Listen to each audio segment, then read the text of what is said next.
এরপরে সাবিকুন নাহার আপনি লিখেছেন, বিয়ের পর যদি স্বামী যেখানে থাকেন সেখানে স্ত্রীকে নিয়ে যেতে চান এবং এতে স্বামীর বাবা মা মনে কষ্ট পান, এটা কি জায়েজ হবে?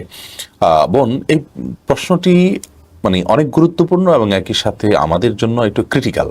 কারণ হলো এটি ভ্যারি করে পরিবেশ পরিস্থিতির উপরে অনেকখানি। মৌলিকভাবে ইসলামের নির্দেশনা তো একেবারেই পরিষ্কার, স্ত্রী স্বামীর কাছে থাকবেন, এটা হলো ইসলামের নির্দেশনা। অতএব ধরুন মা বাবা গ্রামে আছেন, স্বামী ঢাকায় আছেন কিংবা চট্টগ্রামে আছেন কিংবা দেশের বাইরে আছেন, সেখানে তার কর্মস্থল। অতএব স্ত্রী তার স্বামীর সঙ্গেই থাকবেন, কারণ স্বামীর চরিত্র হেফাজত করার ব্যাপার রয়েছে, স্ত্রীর চরিত্রের হেফাজতের ব্যাপার রয়েছে। এই বিষয়গুলো বিবাহের মৌলিক উদ্দেশ্য, যার কারণে স্ত্রী তার স্বামীর সঙ্গে থাকাটাই হলো ইসলামের মূল নির্দেশনা। এর পাশাপাশি যদি বাবা মা বৃদ্ধ হন, তাদের সেবা করার মতো কোনো মানুষজন না থাকে, তাহলে সেক্ষেত্রে ছেলে যদি ঘন ঘন গ্রামে যান এবং বাবা মার সঙ্গে থাকলে ছেলে এবং মেয়ে অর্থাৎ স্বামী এবং স্ত্রী উভয়ের চরিত্রের হেফাজতে কোনো অসুবিধা না হয়, তাদের সাথে নিয়মিত সাক্ষাতের সুযোগ থাকে, তাহলে সেক্ষেত্রে বাবা মার সাথে থাকতে পারলে অবশ্যই ভালো। বিশেষ করে অ্যাঙ্গেল থেকে যদি তাদের খেদমত করার সুযোগ থাকে, সেই খেদমতের সুযোগ একজন স্ত্রী হিসাবে যে কোনো মেয়ের নেওয়া উচিত। মুরব্বীদের খেদমত এর মাধ্যমে তিনিও একসময় শাশুড় বা শাশুড়ি হবেন, তখনও তিনি তার সন্তানদের কাছ থেকে খেদমত পাবেন ইনশাআল্লাহ বিইذনিল্লাহ। তবে এইটাকে আপনি সিস্টেম বানিয়ে নেন যদি, যে না বাবা মার কাছেই থাকতে হয়, বা বাবা মা যদি মনে করেন যে আমাদের কাছেই থাকতে হয়, এটা কিন্তু মোটা দাগে ভুল। বিশেষ করে যদি কাজের লোকের মাধ্যমে বাবা মার খেদমত করার সুযোগ থাকে, অন্য ভাই বোন থাকে, তাহলে সেক্ষেত্রে অহেতুক স্ত্রীকে বাবা মার কাছে রাখতে বাধ্য করা বাবা মার তরফ থেকে এটি অন্যায়, এটি অবিচার।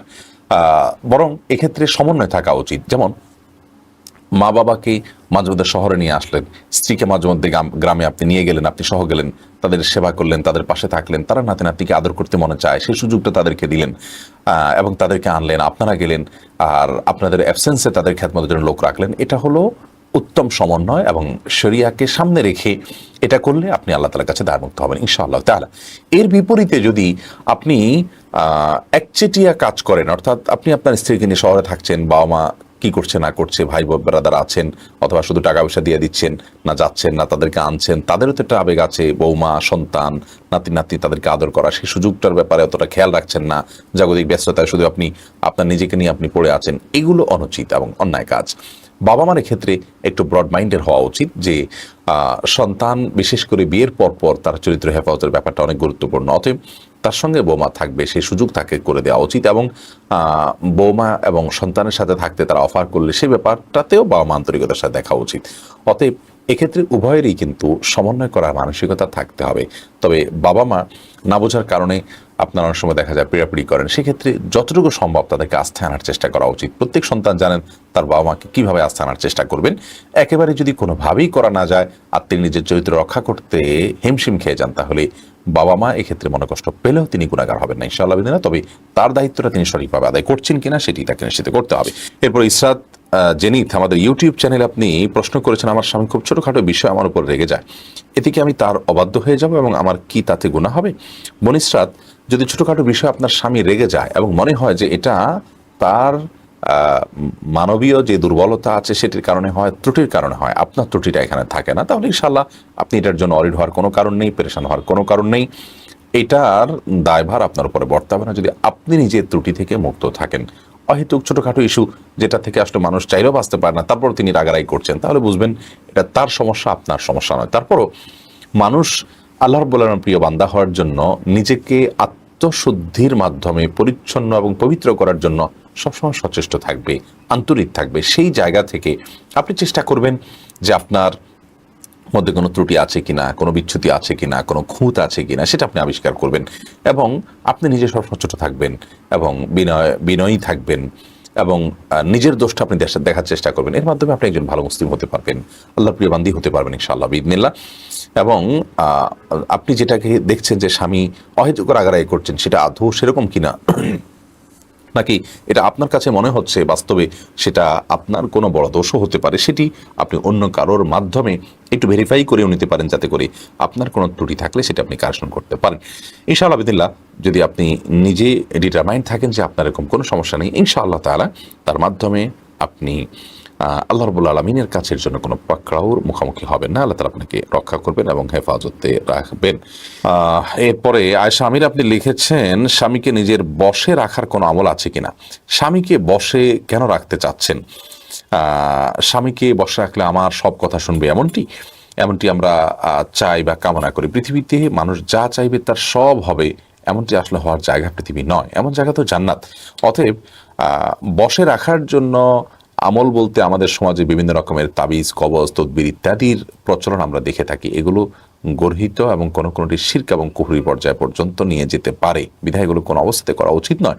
স্বামীকে আপনি চান যে স্বামী কোনো আপনার প্রতি জুলুম অবিচার না করুক, আপনার হক ঠিকঠাক মতো আদায় করুক, আপনাকে ভালোবাসুক, সেটা যদি আপনি চান তাহলে সেক্ষেত্রে আপনি নিজে ভালো হয়ে চলুন, তার ভালোবাসা অর্জন করার জন্য চেষ্টা করুন, নিজেকে একজন উত্তম স্ত্রী এবং আকর্ষণীয় করে তার সামনে উপস্থাপন করুন এবং তাকে ভালো মানুষ হওয়ার জন্য বিভিন্ন দিক থেকে হেল্প করুন, আল্লাহর কাছে দোয়া করুন। এগুলো আপনার কর্তব্য। এর বাইরে আপনার গতানুগতিকভাবে আমাদের সমাজে অনেক বোনরা আছেন যে স্বামীকে বশে আনার জন্য বিভিন্ন কবিরাজের কাছে যান, তারা বিভিন্ন আপোষের তাবিজ দেয়। এগুলো গর্হিত কাজ এবং গুনাহের কাজ, কোনো ক্ষেত্রে ঈমান বিধ্বংসী কাজ হতে পারে এবং এর ফলশ্রুতিতে অনেক সময় ক্ষতির মুখোমুখি হয় মানুষ। বিধায় এগুলো করা উচিত নয়। এসকে জুবাইর আপনি লিখেছেন, কবরের নেম প্লেট পড়লে কি কোনো ক্ষতি হয়? কেউ বলে থাকেন এতে চোখের জ্যোতি কমে যায়, কথাটি কতটুকু সত্য? ভাই জুবাইর, এটা একেবারেই অসত্য, একেবারেই অমূলক, একেবারেই আপনার ভিত্তিহীন এবং কুসংস্কারাচ্ছন্ন বিশ্বাস এবং উক্তি। কবরের নেম প্লেট পড়াতে কোনো অসুবিধা হয় না। অন্য যে কোনো কিছু পড়লে যেরকম তার সাথে আপনার যে কোনো সাধারণ কোনো জায়গাতে আপনি কোনো মানুষের নাম লেখা আছে, তার জন্ম মৃত্যুর সন তারিখ লেখা আছে, এরকম কোনো কিছু দেখলে সেখানে যেরকম কোনো অসুবিধা নেই, কবর নেম প্লেট পড়াতেও কোনো অসুবিধা নেই। এটা নেহায়েতই কুসংস্কার। হৃদয় খান আপনি লিখেছেন, মুসলমানের সাথে কেরামান কাতিবিন নামক ফেরেশতা আছেন, অমুসলিমের সাথেও কি কেরামান কাতিবিন ফেরেশতা থাকেন? দেখুন, আল্লাহ রাব্বুল আলামিন কোরআন হাকিমে বলেছেন যে ওয়াইন্না আলাইকুম লাহাফিজিন কিরামান কাতিবিন ইয়ালামুনা মা তাফআলুন, নিশ্চয়ই তোমাদের সঙ্গে রয়েছেন সংরক্ষণকারী ফেরেশতাগণ, যাদের কাজ হয় তোমাদের সমস্ত কর্মকাণ্ড সমূহকে সংরক্ষণ করা, লিপিবদ্ধ করা। তাদেরকে আল্লাহ রাব্বুল আলামিন নামকরণ করেছেন তারা কিরামান কাতিবিন হিসাবে, সম্মানিত ফেরেশতাগণ হিসাবে।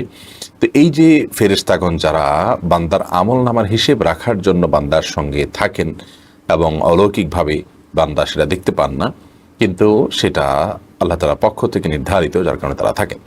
এই ফেরেশতাগণ তাদের অবস্থান কি শুধু মুসলমানদের সাথেই থাকে নাকি অমুসলিমদের সাথেও থাকে?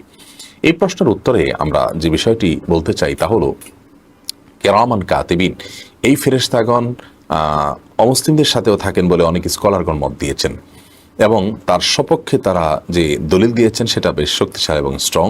তারা বলেছেন যে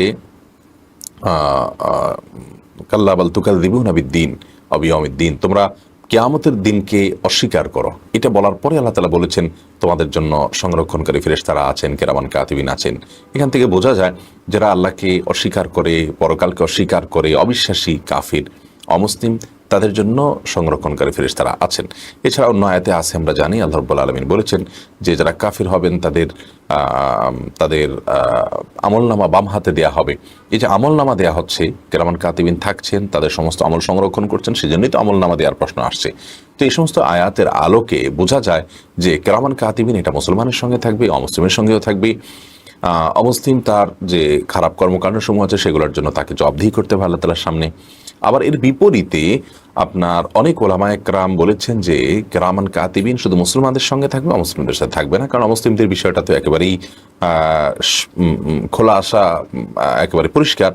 কারণ হলো তারা যেহেতু বিশ্বাসই করছে না, তাদের কর্মকাণ্ডের তো ভালো করলেও কোনো ভ্যালু নেই, আর বন্ধ করলেই বাকি, যেহেতু তার ইমানই নেই। কিন্তু প্রথম মতটি অধিকতর শক্তিশালী দলিলের দিক থেকে। আল্লাহু আ'লাম বিসওয়াব। মিছে মার পৃথিবী আইডি থেকে লিখেছেন, স্বামী যদি প্রতিদিন সহবাস করতে বাধ্য করে স্ত্রীকে বুঝতে চেষ্টা না করে, তাহলে কি স্ত্রী স্বামীর ইচ্ছার বিপরীতে যাওয়া যাবে কিনা?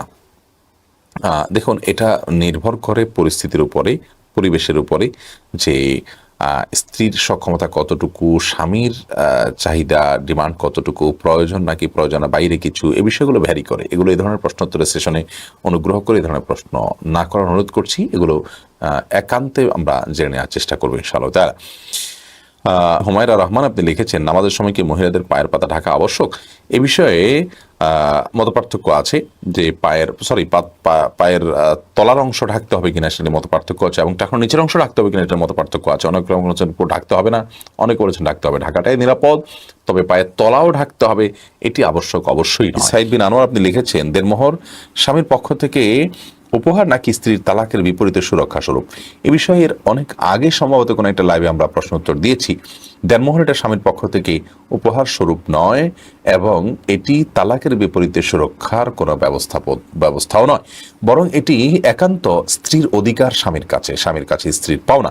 বিধায় সেই হিসাবে এটাকে দেখতে হবে, সেই হিসাবে এটা পরিশোধ করার চেষ্টা করতে হবে। আমরা অনেকেই দেনমোহরটাকে তালাকের বিপরীতে সুরক্ষা বিশেষ মনে করি, যাতে তালাক না হয়, এ টাকা দেওয়ার ভয়ে স্বামী যেন তালাক না দেয় সেজন্য এই টাকাটা ধার্য করা হয়েছে। এমনটি মনে করি এটা নেহাতেই অজ্ঞানতা ও মূর্খতা সুলভ বিশ্বাস। কারণ হলো, তালাক হোক বা না হোক, বিয়ের সাথে সাথেই শুরুতেই মোহর দিয়ে দেওয়াটাই হলো মৌলিক নির্দেশনা। যদিও পরবর্তী দিলে হয়, কিন্তু দেওয়া উচিত একেবারে শুরুর দিকেই, তালাকের সাথে কোনো সম্পর্ক নেই। আর দ্বিতীয়ত, এটা স্বামীর পক্ষ থেকে দেওয়া উপহার নয়, উপহার তো ঐচ্ছিক হয়ে থাকে, আর এটি তো বাধ্যতামূলক। আল্লাহ তাআলা কোরআনে কারিমে বলেছেন, ওয়াতুন নিসা সাদুকাতিহিন্না নিহলা, তোমরা তোমাদের স্ত্রীদের যে মোহর আছে সেটা তোমরা অধিকার এটা তাদের আদায় করে দাও, এটা আল্লাহর নির্দেশ। অতএব সেটি কোনো উপহার নয়, উপহার এটা ঐচ্ছিক হতো, এটা আদায়ের নির্দেশ থাকতো না। শাহিন সুলতানা দরিশ আইডি থেকে আপনি লিখেছেন, রোজা রেখে যদি পুরুষ ডাক্তারকে শরীরের অঙ্গ দেখাতে বাধ্য হই তবে কি রোজা হবে? রোজা হয়ে যাবে, এর সাথে রোজা না হওয়ার কোনো সম্পর্ক নেই।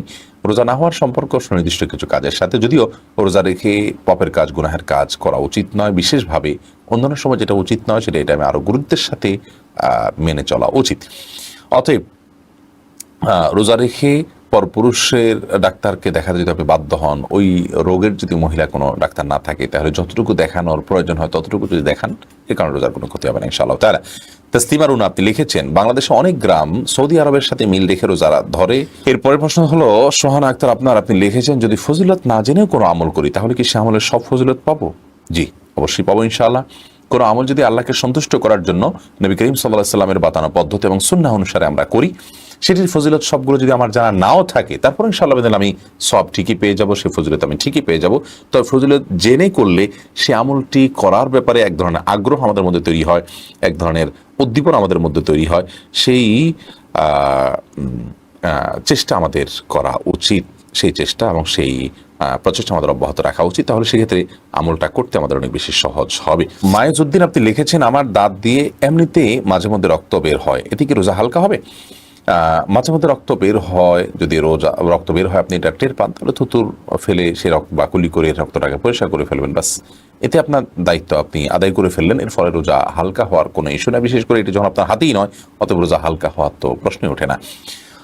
রোজা হালকা বলতে কোনো কিছু নেই, রোজা রেখে কোনো কিছু করলে রোজা ভঙ্গ হবে অথবা হবে না, বা কোনো কিছু করা অনুত্তম, মাকরু, এরকম। অতএব এটার কারণে আপনার রোজার কোনো ক্ষতি হবে না। ফেরদাউস আপনি লিখেছেন, আমার স্বামীকে আমি নিজে কোরআন শরীফ পড়া শিখাতে পারবো কি? পারবেন, কোনো অসুবিধা নেই। স্বামী স্ত্রীকে, স্ত্রী স্বামীকে, এক অন্যকে, বড় ছোটকে, ছোট বড়কে কোরআন কেন যে কোনো কিছু শেখাতে পারে। শিক্ষা জ্ঞান এটা শেখা বা শেখানোর জন্য কোনো বয়স কখনো বাধা হতে পারে। মাসুম আহমেদ আপনি লিখেছেন, দেনমোহর বেশি দিয়ে বিয়ে করেছি, আমার সবটুকু দেওয়ার মতো অবস্থানে এখন কি করতে পারি? স্ত্রীর কাছ থেকে বোঝাপড়া করে মাপ চেয়ে নেবেন, অথবা দীর্ঘমেয়াদে সেটা আদায় করার জন্য কোনো একটা প্ল্যান করবেন যে কিছু কিছু করে দিয়ে যাতে করে আদায় হয়ে যায়, সে চেষ্টা আপনাকে করতে হবে। ওবায়েদ আইডি থেকে আপনি লিখেছেন, জামাতে নামাজ পড়ার সময় যদি ইমামের পেছনে দাঁড়ানো অবস্থায় আমার কোনো ভুল হয় তাহলে করণীয় কি? ইমামের পেছনে যদি আপনার ভুল হয়, দেখতে হবে ভুলটা কি ধরনের ভুল। যদি ফরজ তরক হয়ে থাকে তাহলে আপনার সেটি আবার আদায় করতে হবে, পুনরায় সেই নামাজ রাকাত আবার পড়তে হবে। কারণ হলো, ফরজ তরক হলে সেটি রিকভার করার কোনো সুযোগ নেই। ধরুন আপনি রুকুই করলেন না, রাকাতটা চলে গেল, সিজদাই করলেন না, রাকাতটা মিস হয়ে গেল, তাহলে তো ফরজ তরক হয়ে গেল, বিধায় আপনার নামাজ হবে না, এটা আবার পড়তে হবে রাকাত। আর যদি ইমামের পেছনে কোনো ওয়াজিব আপনার ছুটে যায়, তাহলে এই ক্ষেত্রে নর্মালি সুজদা দেওয়ার কথা, কিন্তু ইমামের পেছনে থাকার কারণে আপনার সুজদা বর্তাবে না, বরং ইমামকে আপনি অনুসরণ করবেন, ফলো করবেন। আর যদি সুন্নাত ছুটে যায় তাহলে তার সুজদার বিষয় নাই, নামাজ হয়ে যাবে। উর্মি আক্তার উর্মি আপনি লিখেছেন, শুনেছি নর্মাল ডেলিভারিতে সব আছে, এই বিষয়ে একটু বলবেন কি? ডেলিভারি নর্মাল হবে নাকি অপারেশনের মাধ্যমে হবে সেটা একান্ত আপনাদের নিজস্ব ব্যাপার। শরীয়তের ক্ষেত্রে কোনো বিশেষ কিছু ঠিক বা ধার্য করে দেয়নি। নর্মাল ডেলিভারি হলে বিশেষ সব আছে এমন কোনো কথা নেই। তবে হ্যাঁ, মায়েদের যদি সন্তান প্রসব করতে গিয়ে দুনিয়া থেকে আল্লাহ করে চলে যেতে হয়, মৃত্যু হয়ে যায়, তাহলে সেক্ষেত্রে তারা শাহাদাতের মর্যাদা পাবেন। সেটি ভিন্ন বিষয়, সেটার সাথে নর্মাল বা অপারেশনের কোনো সম্পর্ক নেই। এরপরে সজীব আহমদ আপনি লিখেছেন, আমি কয়েকজনের সাথে অন্যায় কাজ করেছি কিন্তু তাদের কেউ বেঁচে নেই, এখন তাদের কাছ থেকে কিভাবে ক্ষমা পাবো? আল্লাহ রাব্বুল আলামিন আপনাকে মাফ করুন ভাই সজীব আহমদ। কারোর কাছ থেকে যদি আমরা ক্ষমা নেওয়ার সুযোগ না পাই, তার আগে তিনি দুনিয়া থেকে চলে যান, এটা অনেক বড় একটা দুর্ভাগ্যের কথা। আর এই কারণে নবী করিম সাল্লাল্লাহু আলাইহি সাল্লাম বলেছেন, তোমরা সেদিন আসার আগে একে অন্যের কাছ থেকে ক্ষমা চেয়ে নাও, ক্ষমা প্রার্থনা করে নাও, যেদিন কোনো মানুষের কোনো উপকারে আসবে না, এবং সেদিন তার বান্দার প্রতিটি আমলের হিসাব হবে। সেদিন আসার আগে তোমরা প্রতিটি আমলের হিসাব তোমরা ক্লিয়ার করো, মানুষের পাওনা দেনাগুলোকে ক্লিয়ার করো। অতএব যদি কারোর কাছে আপনি কারোর অধিকার নষ্ট করে থাকেন, সেটা আর্থিক অধিকার হতে পারে, দুর্ব্যবহার করে থাকতে পারেন, লোকটা যদি মৃত্যুবরণ করে থাকে বা হারিয়ে থাকে, এটা খুবই ডেঞ্জারাস একটি বিষয়। এই জন্য যখনই কারোর সাথে আমাদের দুর্ব্যবহার হয়ে যাবে, কোনো কারণে তার কোনো হক নষ্ট করেছি বললে আমি অনুভব করতে পারবো, তৎক্ষণাৎ বিলম্ব না করে তার কাছ থেকে সেই মামলা পরিষ্কার করে নেওয়া উচিত, ক্লিয়ার করে নেওয়া উচিত, এবং তার কাছ থেকে ক্ষমাটা চেয়ে তারপর সামনের দিকে অগ্রসর হওয়া উচিত। আল্লাহ তাআলা আমাকে সেই তৌফিক দান করুন। যদি কোনো কারণে সেটি আমরা করতে না পারি, লোকটি মৃত্যু হয়ে গেল বা হারিয়ে গেলেন, তাহলে সেক্ষেত্রে ওই লোকটির তরফ থেকে আমরা আল্লাহর কাছে দোয়া করব, আল্লাহ আপনি তাকে মাফ করে দিন, তার প্রতি রহম করুন, এবং তার জন্য দোয়া করব, তার পক্ষ থেকে দান সাদাকা করব।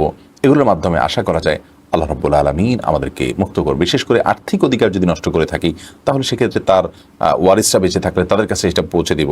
ওয়ারিসরা যদি না থাকেন, তাহলে সেক্ষেত্রে অন্য মানুষদের কাছে আমরা পৌঁছে দিব। এর মাধ্যমে অর্থাৎ গরিবদেরকে দান করবো তার তরফ থেকে। এর মাধ্যমে ইনশাআল্লাহ বিদিল্লাহ সেই দায় থেকে আমরা মুক্ত হতে পারি। আর যদি ব্যবহার খারাপ করে থাকি, তার অন্য কোনো অধিকার নষ্ট করে থাকি যেটা অর্থ সংশ্লিষ্ট নয়, তাহলে সেক্ষেত্রে তার পক্ষ থেকে দোয়া, তার জন্য আল্লাহর কাছে তার জন্য মাগফিরাত তলব করা, তার পক্ষ থেকে দান সাদাকা করা, আল্লাহর কাছে মাপ চাওয়া, এই কাজগুলো আমরা অব্যাহত রাখবো ইনশাআল্লাহ বিদিল্লাহ। আল্লাহ রাব্বুল আলামিন বান্দা যখন তওবা করেন, লজ্জিত হন, অনুতপ্ত হন, তার জন্য আল্লাহ রাব্বুল আলামিন মুক্তির পথ দেখিয়ে দেন। বিধায় ইনশাআল্লাহ এর মাধ্যমে আমরা মুক্তি পেতে পারি। আমিদুর রহমান মারুফ আপনি লিখেছেন, যৌতুকের টাকা এখন ফেরত দিলে কি পূর্বে নেওয়া যৌতুকের গুনাহ থেকে বাঁচা যাবে? যেতে পারে। আপনি এর জন্য লজ্জিত আল্লাহর কাছে মাপ চাইবেন এবং ফেরত দিবেন ইনশাআল্লাহ বিদিল্লাহ। আপনি মাপ চাইলে আশা করা যায় মাফ করবেন। জাইনা আফরোজ আপনি লিখেছেন, নামাজের মধ্যে খারাপ কিছু মনে করলে করণীয় কি? নামাজের মধ্যে যদি কেউ খারাপ কিছু যদি কারোর মনে পড়ে, তাহলে সেক্ষেত্রে সাথে সাথে মনটাকে ফেরত নিয়ে আসবেন, এটাই মূল করণীয়, এবং ইনশাআল্লাহর মাধ্যমে আল্লাহ তাআলা মাফ করবেন। শাহিদুল ইসলাম আপনি লিখেছেন, রোজা রাখা অবস্থায় কি রক্তদান করা যাবে? যাবে।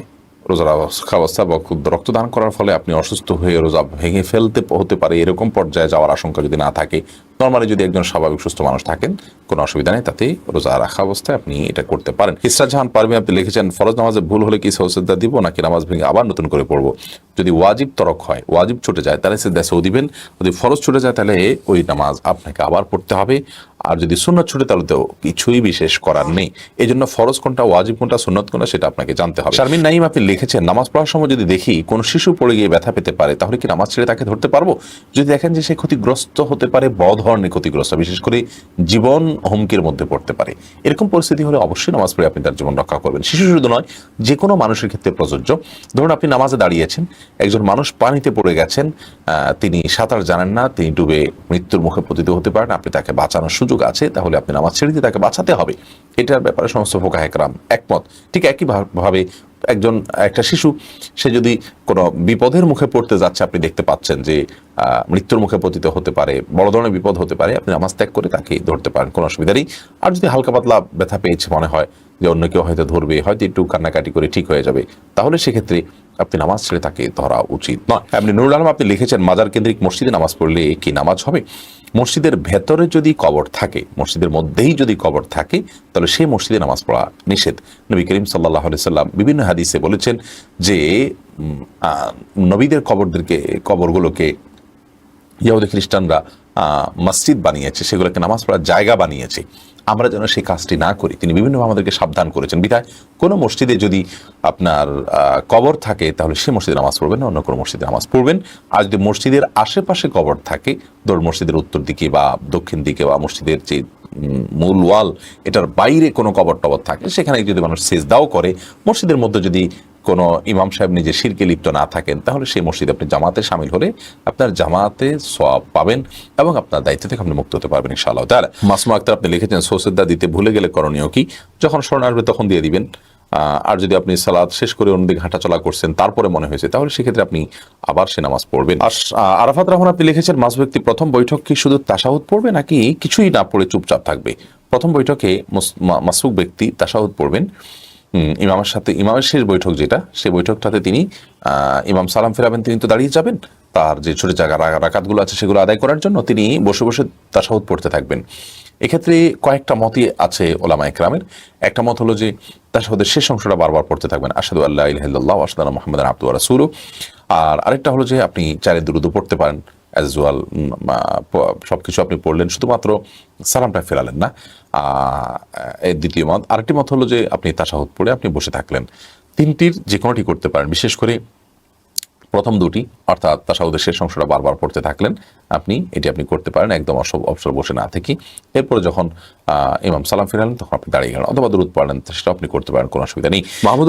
মোহাম্মদ হোসেন আপনি লিখেছেন, ঋণমুক্ত হওয়ার আমল কি, কোনো আমল আছে কিনা? ঋণমুক্ত হওয়ার জন্য অনেকগুলো আমল, অনেকগুলো দোয়ার কথা আছে। এর মধ্যে থেকে একটি দোয়া খুব সহজ, সেটা হলো আল্লাহুম্মা কফিনি বিহালালিকা আন হারামিক ওয়া আগনি বিফদলিকা আম্মান সিওয়াক।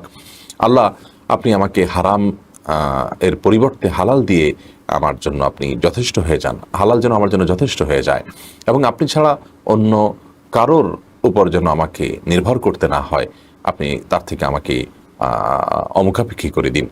তো এই দোয়াটি ঋণমুক্ত হওয়ার জন্য আমরা পড়তে পারি। এছাড়া আল্লাহ তাআলার কাছে সাধারণভাবে দোয়া করতে পারি।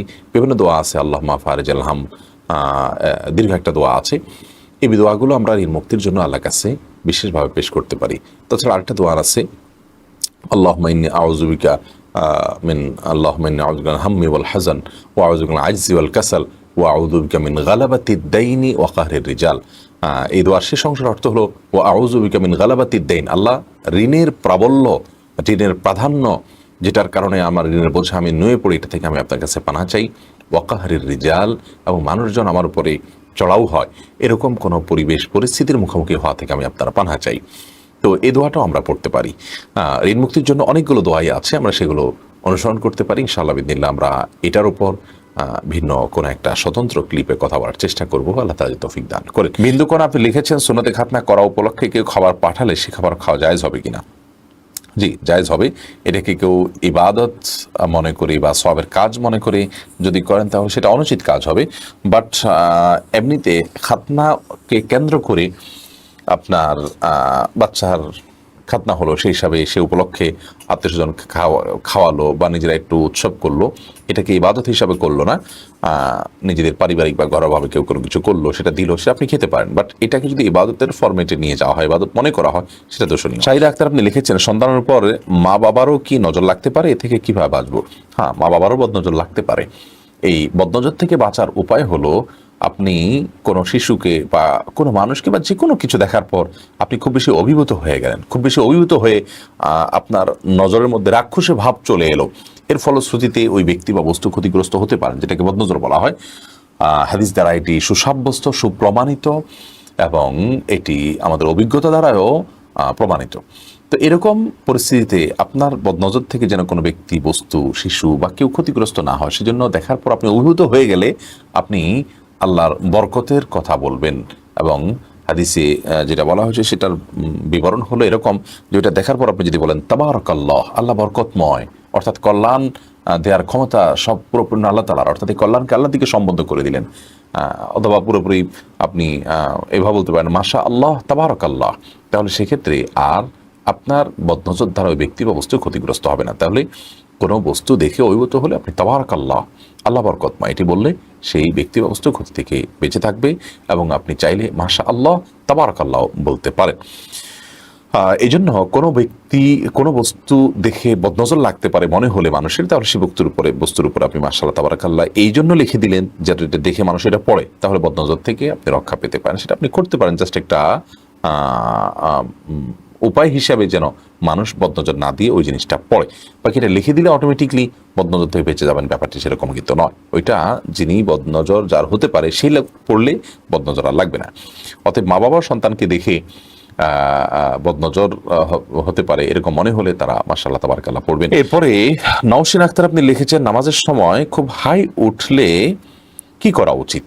নামাজের সময় যদি অনেক বেশি হাই ওঠে, তাহলে আপনি যে কোনো সময় নামাজের বাইরে হাই উঠলে হাইটাকে বাধা দেওয়ার চেষ্টা করা উচিত। কারণ হাই তোলার মাধ্যমে আপনার শয়তান মানুষের ভেতরে প্রবেশ করার বিশেষভাবে সুযোগ লাভ করে থাকে, এবং দুষ্টু জিনে আক্রান্ত মানুষগুলোকে দেখবেন যে খুব বেশি হাই তুলতে থাকে। আমি এরকম অনেক মানুষকে দেখেছি যারা দুষ্টু জিনের প্রভাবে প্রভাবিত, তাদের উপর দুষ্টু জিনের প্রভাব বেশি হওয়ার কারণে তারা এত বেশি হাই তোলেন যেটা স্বাভাবিক কোনো মানুষ হাই তোলে যে সেরকম কোনো বিষয় না। এই জন্য হাই তোলার এই সময়টাতে এই শয়তান মানুষের ভিতরে প্রবেশ করে, দুষ্টজিন প্রবেশ করে, সেজন্য এটাকে হাত দিয়ে বাধা দেওয়া উচিত। মুখের কাছে হাত বা কোনো কিছু নিয়ে গেলেই কিন্তু হাইটা বন্ধ হয়ে যায়। নামাজের মধ্যে সেই কাজটা আমরা করতে পারি, তবে নামাজের মধ্যে হাই তোলার পর এমনি বিশেষভাবে নামাজের মধ্যে হোক নামাজের বাইরে হোক কোনো অবস্থাতেই বিশেষ কোনো দোয়া নেই। লা হাওলা ওয়ালা কুওয়াতা ইল্লা বিল্লাহ আমরা অনেকে পড়ি, এটা পড়তে হবে হাই তোলার পর, এরকম কোনো বাধ্যবাধকতা নেই, বরং আপনি হাত দিয়ে সেটাকে বাধা দেওয়ার চেষ্টা করবেন। তানিয়া তাবাসসুম আপনি লিখেছেন, শিক্ষাক্ষেত্রে আইডেন্টিটির জন্য মেয়েদের ছবি দিলে কি গুনাহ হবে? আইডেন্টিটির জন্য মেয়েদের ছবি দিলে সেটা গুনাহ হবে না, এটা তো কেউ চেয়ে থাকবে না, জাস্ট ফাইলে সেটা অ্যাটাচড হবে। এবং এক্ষেত্রে যতটুকু পর্দার খেলাফ হচ্ছে সেটা আপনার একান্ত প্রয়োজনের খাতিরে আপনি করছেন, এটি ইনশাআল্লাহ জায়েজ হবে, এটি না জায়েজ হওয়ার কোনো কারণ নেই। যদি এর কোনো বিকল্প পথ খোলা থাকে আপনি সে পথে হাঁটতে পারেন, কিন্তু শিক্ষা অর্জন করতে গিয়ে, আপনি জ্ঞান অর্জন করতে গিয়ে, পড়াশোনা করতে গিয়ে, শিক্ষা প্রতিষ্ঠানে ভর্তি হতে গিয়ে আইডেন্টিটির জন্য যে ছবি দেওয়ার প্রয়োজন হয় সে যদি আপনি দেন, সেটা তো আপনার সবসময় প্রদর্শন করতেই হয়, অন্য পুরুষদেরকে সারাদিন দেখিয়ে বেড়াতে হয়, এরকম বিষয় নয়, যার কারণে সেটি জায়েজ হতে পারে ইনশাআল্লাহ বিইذনিল্লাহ প্রয়োজনের খাতিরে। রাশেদুল ইসলাম আপনি লিখেছেন, আমি একজনের কাছে অনেক টাকা পাই, এ টাকার যাকাত দিতে হবে কিনা? এই টাকার যাকাত আপনি দিবেন, তবে যখন পাবেন, পাওয়ার পর আপনাকে যাকাত দিতে হবে। পাওয়ার পর বিগত সব বছরে যাকাত দিবেন কিনা? ফুকাহা হানাফ বলেন যে সব বছরে যাকাত দিবেন, এটা অনেক ইমামের মত। সৌদি আরবের স্কলারদের অনেকেই অবশ্য ভিন্ন মত পোষণ করেন, যেমন শেখ মোহাম্মদ সাল্লাহ হুসাইন রাহিমাহুল্লাহ সহ অনেক ওলামা ইকরাম, তাদের বক্তব্য হলো যে যেই বছর পাবেন সেই বছরে যাকাতটা দিবেন, বিগত বছরগুলো টাকার যাকাত আপনি দিবেন না। যার কাছে টাকা আছে তিনিও দিবেন না, কারণ তিনিও এটার মালিক নন, আর আপনি এটার মালিক হয়েও যেহেতু আপনার হস্তগত নয়, আপনাকে বিগত বছরগুলো যাকাত দিতে হবে না। তবে অধিকতর সতর্কতাপূর্ণ মত অবশ্যই প্রথমটি, অর্থাৎ আমরা কাউকে লোন দিলে, ধার দিলে সে টাকাটা আদায় করার পর বিগত প্রতি বছরের যাকাত আমরা দিয়ে যাব। এতে আপাত দৃষ্টিতে কিছু লস হয়তো আমাদের হচ্ছে, হয়তো আমাদের কিছু টাকার ঘাটতি হবে, কিন্তু আল্লাহ তাআলার কাছে বিনিময়ে আমরা আজর আজিম এবং মহাপুরস্কার পাবো ইনশাআল্লাহ তাআলা। বিদেশের চেষ্টা আমাদের থাকা উচিত। এর পাশাপাশি মনে রাখতে হবে যে যদি সেই টাকা পাওয়ার সম্ভাবনা না থাকে তাহলে তো এটা যাকাত দেওয়ার প্রশ্নই ওঠে না, পেলে তখন যায় যাকাত দেওয়ার প্রশ্ন উঠবে। আর যদি পাওয়ার সম্ভাবনা খুব জোরালো থাকে সেক্ষেত্রে আপনি বছর বছর দিয়ে যান, সেটাও আপনি করতে পারেন। এমন নিব্রাস সিআরডি থেকে আপনি লিখেছেন, আমি ওয়াসওয়াসায় আক্রান্ত এক ব্যক্তি, অজুতে কোনো অঙ্গ ধোয়ার পরও আমার মনে হয় ধোয়া হয়নি। পবিত্রতা অর্জনের ক্ষেত্রে এবং নামাজের রুকু সিজদা ও রাকাত সংখ্যা নিয়েও প্রায় সময় সন্দেহ হয়, এ থেকে আমি কিভাবে রক্ষা পেতে পারি? নিব্রাস, ওয়াসওয়াসা বিশেষ করে সালাতে পবিত্রতা নিয়ে ওয়াসওয়াসা দিয়ে থাকে, এই শয়তান নাম হলো, এই শয়তানকে নবী করিম সাল্লাল্লাহু আলাইহি সাল্লাম চিহ্নিত করেছেন, এবং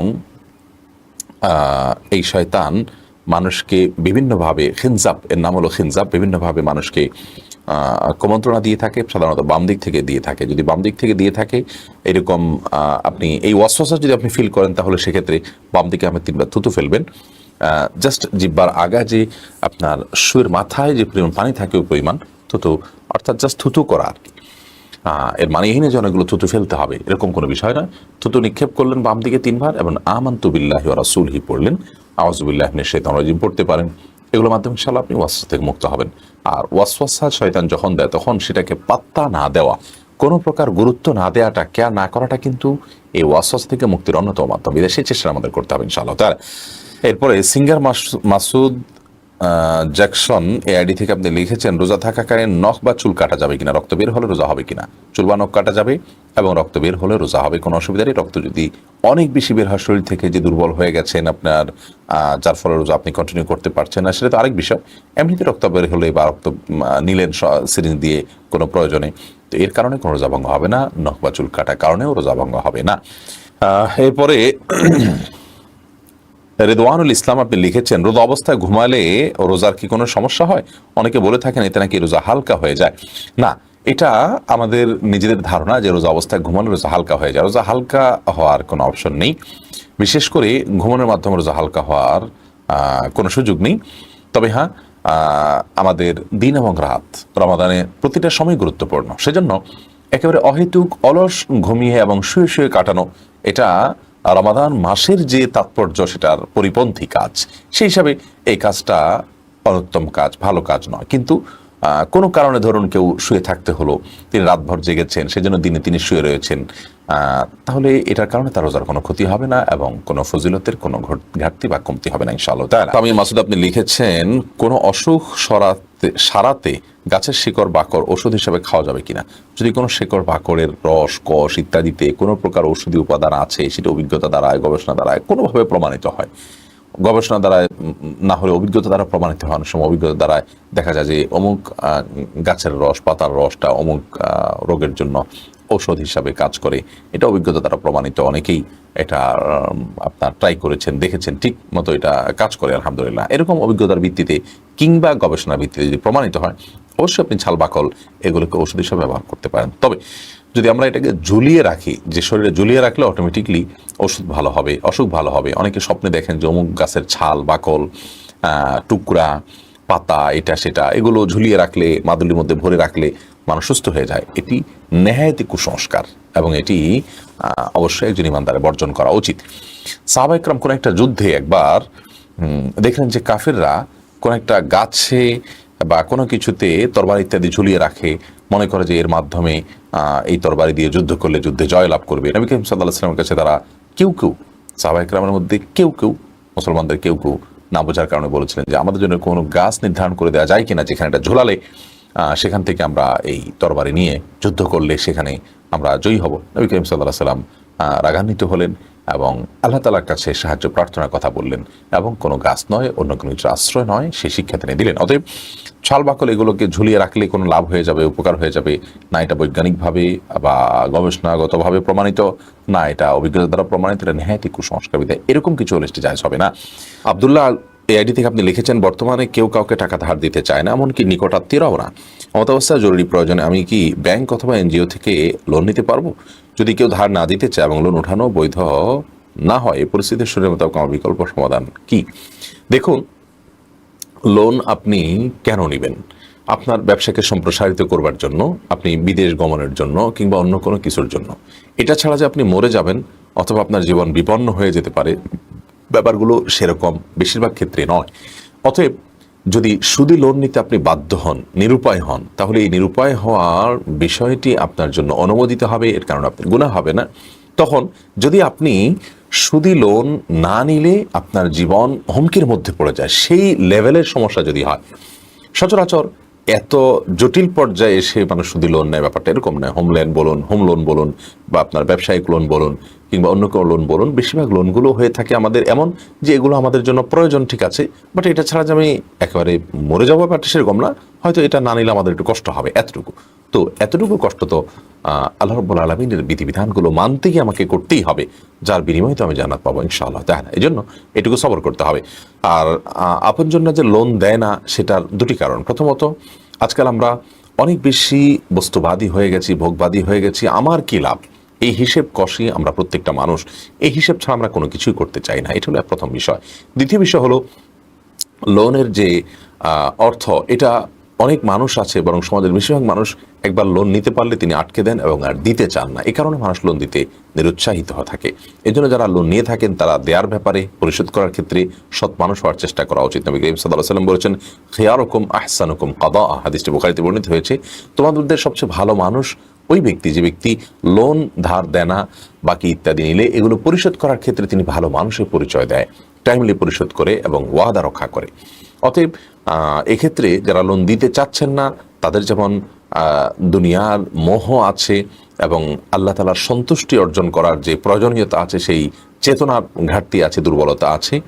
আবার একই সাথে যারা লোন নিচ্ছেন তাদের গড়িমসি করার কারণে এটি হচ্ছে। অতএব বন্ধকি সিস্টেমে আমাদের যাওয়া উচিত, যাতে করে গড়িমসি করলে বিকল্প পন্থায় সেই লোনের অর্থ পরিশোধ করে নিতে পারেন যিনি লোন দিয়েছেন তিনি। অতএব খোলাসা কথা হলো যে কেউ লোন দেয়নি সেজন্য আপনি শুধু লোন নেবেন, ব্যাপারটি আপনার জন্য জায়েজ হবে না, যদি একান্ত দেয়ালে পিঠ থেকে যাওয়ার মতো পরিবেশ পরিস্থিতি আপনার না হয়। ধরুন আপনার ট্রিটমেন্ট করতে হচ্ছে, এমন একটা রোগে আক্রান্ত হয়েছেন যে এই মুহূর্তে ট্রিটমেন্ট না করলে জীবন হুমকির মধ্যে, তাহলে সেক্ষেত্রে লোনের কোনো বিকল্প আপনার সামনে খোলা নেই, আপনি বাধ্য হয়ে লোন নিয়েছেন। এটা আপনার জন্য জায়েজ হতে পারে পরিস্থিতি যদি সেই পর্যায়ের হয় তাহলে। এরপরে আল শাহরিয়ার তানভীর আপনি লিখেছেন, পিতা সিগারেট বিক্রি করে, আমি বাজারে গেলে আমারও সিগারেট বিক্রি করতে হয়, এখন কি পিতার বিরোধিতা করব? অবশ্যই অন্যায় কাজে পিতার আনুগত্য করা যাবে না। ইন্নামা তাআতু ফি মারুফ, ভালো কাজে শুধুমাত্র আনুগত্য করার নির্দেশ আল্লাহ তাআলা দিয়েছেন, বিধায় আপনি বিকল্প কোনো পথ খুঁজবেন উপার্জন করার জন্য। মাহমুদ হাসান বাঁধন এআইডি থেকে আপনি লিখেছেন, ড্রাইভিং লাইসেন্স সঠিক নিয়মে করার পরও দালালদের টাকা দিতে হয়, এ কারণে আমি যদি দালাল দ্বারা ড্রাইভিং লাইসেন্স করাই সেটা হালাল হবে কিনা? যদি ব্যাপারটি এরকমই হয় যে সঠিক নিয়মে করার পরও তাদেরকে টাকা দিতেই হয়, উপায় নাই, তাহলে সেক্ষেত্রে আপনি তাদেরকে দিলেন, তারা সব প্রসেসগুলো করল, সেটি জায়েজ হতে পারে। কিন্তু এরকমটি আদৌ ঘটে কিনা যে আপনি সব কিছু ঠিকঠাক করার পরও তাদেরকে টাকা দেওয়া ছাড়া কোনোভাবেই হবে না, এটি নিশ্চিত কিনা সেটি কিন্তু প্রশ্ন সাপেক্ষ বিষয়। ড্রাইভিং লাইসেন্স হোক আর সরকারি অফিসে যে কোনো কাজ হোক, একটু লেগে থাকলে, একটু পরিশ্রম করলে, সঠিক ওয়েতে গেলে হয়তো একটু ভোগান্তি হয়, হয়তো একটু বেশি সময় যায়, কিন্তু কাজটা হয়ে যাওয়ার কথা। অতএব যদি এরকম হয় তাহলে সেই কষ্টটা সহ্য করা উচিত। আমরা বেশিরভাগ ক্ষেত্রে দেখা যায় যে একটু সময় দিতে রাজি না, একটু সবর করতে রাজি না, আমরা অস্থির হয়ে পড়ি, ব্যাকুল হয়ে পড়ি, যার কারণে আমাদের দ্বারা কাজটা করা হয়ে ওঠে না। তো এইটা যেন আমাদের না হয় সেই চেষ্টাটা আমাদের থাকা উচিত, এবং সেই প্রচেষ্টা থাকার মাধ্যমে আমরা ইনশাআল্লাহ মুত্তাকী হতে পারবো, আল্লাহর প্রিয়পাত্র হতে পারবো। ঘুষ না দিয়ে আমি একটু সময় নিলাম, আমি একটু পরিশ্রম করলাম, এটা কিন্তু একটা ইবাদত। আমরা সেটাকে ইবাদত হিসাবে দেখি না বেশিরভাগ মানুষ। আমরা মনে করি যে আমি তো নিরুপায়। না, নিরুপায় আপনি না, আপনি হয়তো একটু ঝক্কি ঝামেলা এড়াতে চাচ্ছেন, সেজন্য আপনি ঘুষ দিয়ে শর্টকাটে কাজটা সেরে ফেলতে চাচ্ছেন, এটা প্রশংসনীয় কোনো কাজ হতে পারে না। এমনি আব্দুর রহমান আপনি লিখেছেন, অনেকে বলে অজু করার সময় সাবান ব্যবহার করা জায়েজ না, উত্তরটা দিবেন প্লিজ। না ভাই আব্দুর রহমান, এমন কোনো কথা নেই। অজু করার সময় আপনার সাবান ব্যবহার করাতে কোনো অসুবিধা নেই, এটি নেহায়েতই মন গড়া কথাবার্তা। এরপর এমডি দেহান আপনি লিখেছেন, লাইভে মসজিদুল হারামের আজান শুনে উত্তর দিলে কি সওয়াব হবে? অবশ্যই সওয়াব হবে ইনশাআল্লাহ, যেহেতু এটা সরাসরি উত্তর দিচ্ছেন, আপনি কোনো রেকর্ডেড আজানের জবাব দিচ্ছেন না, অতএব সওয়াব হবে ইনশাআল্লাহ তাআলা। মুয়াজ্জিনের আজান শুনে যদি কেউ জবাব দেন, তাহলে মুয়াজ্জিন যে পরিমাণ সওয়াব পান আজান দেওয়ার মাধ্যমে, ওই জবাব দানকারীকে আল্লাহ রাব্বুল আলামিন সেরকম সওয়াব দিবেন বলে বিভিন্ন বর্ণনা থেকে আমরা জানতে পারি। আর মুয়াজ্জিনকে আল্লাহ তাআলা তারা আজানের মাধ্যমে যত মানুষ এসে সালাত আদায় করবে, তিনি আল্লাহর সন্তুষ্টির জন্য আজান দিলে তাদের সবার সমপরিমাণ সওয়াব পাবেন। অতএব জবাব দেওয়ার মাধ্যমে আমরা এই বিপুল পরিমাণ সওয়াবটা অর্জন করতে পারি। আর হারাম মসজিদুল হারামের যে আজান, সেটির যদি জবাব আমরা দিই, তাহলে সেখানে হাজার হাজার লক্ষ লক্ষ মানুষ নামাজ পড়বে, তাদের সবার সমপরিমাণ সওয়াব পাওয়ার এক বিরাট সুযোগ আমাদের হাতে রয়েছে, এটা আমরা সেই চেষ্টাটা করতে পারি। জেসমিন আক্তার লিখেছেন, পাইলস রোগের কারণে রক্ত গেলে কি রোজা থাকা যাবে? জি, এর ফলেও রোজা থাকা যাবে, বিশেষ করে যতক্ষণ পর্যন্ত আপনি সুস্থ সবল থাকছেন, বড় কোনো রিস্ক হচ্ছে না আপনার, রাখতে পারেন। এমনি আব্দুল আলিম আপনি লিখেছেন, মার্কেটের অনেক দোকানে ঝুলানো থাকে যে এখানে জাকাতের শাড়ি লুঙ্গি পাওয়া যায়, আসলে কি জাকাতের শাড়ি বা লুঙ্গি বলে কোনো কথা আছে? না ভাই আব্দুল আলিম, জাকাতের শাড়ি বা লুঙ্গি বলে কোনো কথা নেই। জাকাত গরিব মানুষের অধিকার, তাদের অধিকার তাদেরকে আদায় করতে হবে এমনভাবে যেভাবে দিলে তারা তাতে খুশি থাকবেন, তাদের উপকার হবে। অতএব আপনি পাওনাদারের কাছে পাওনা পরিশোধ করার সময় যেরকম তার প্রাপ্য জিনিসটাই পৌঁছে দিচ্ছেন, অন্য কিছু দিচ্ছেন না, ঠিক একইভাবে আপনি গরিব দুঃখী অভাবী মানুষকে জাকাতের টাকা দেওয়ার সময় তাদেরকে টাকাটাই দিবেন, কারণ টাকাটা যদি দেন তাহলে সেক্ষেত্রে সেই টাকা তারা তাদের প্রয়োজন মতো খরচ করতে পারবেন, তাদের সুবিধা অনুযায়ী তারা ব্যয় করতে পারবেন। আদারওয়াইজ আপনি যদি সেটা দিয়ে অন্য কোনো কিছু কিনে দেন, তাহলে সেক্ষেত্রে তার সেই প্রয়োজন পূরণ নাও হতে পারে।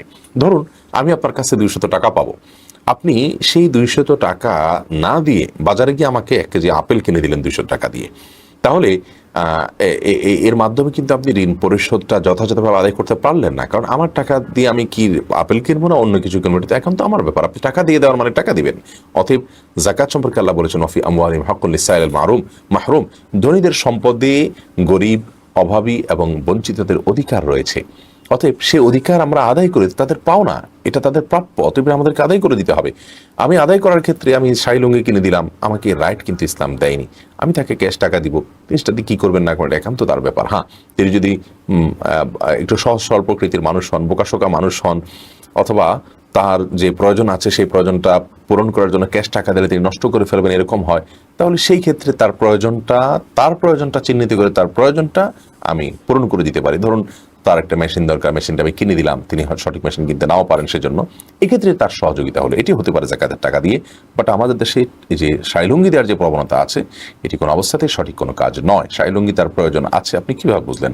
এভাবে গণহারে আপনি জাকাতের টাকা দিয়ে অন্য কিছু কিনে দিলেন, গরিবের প্রয়োজন হোক বা না হোক, এটা জাকাত আদায়ের কোনো পদ্ধতি হতে পারে না।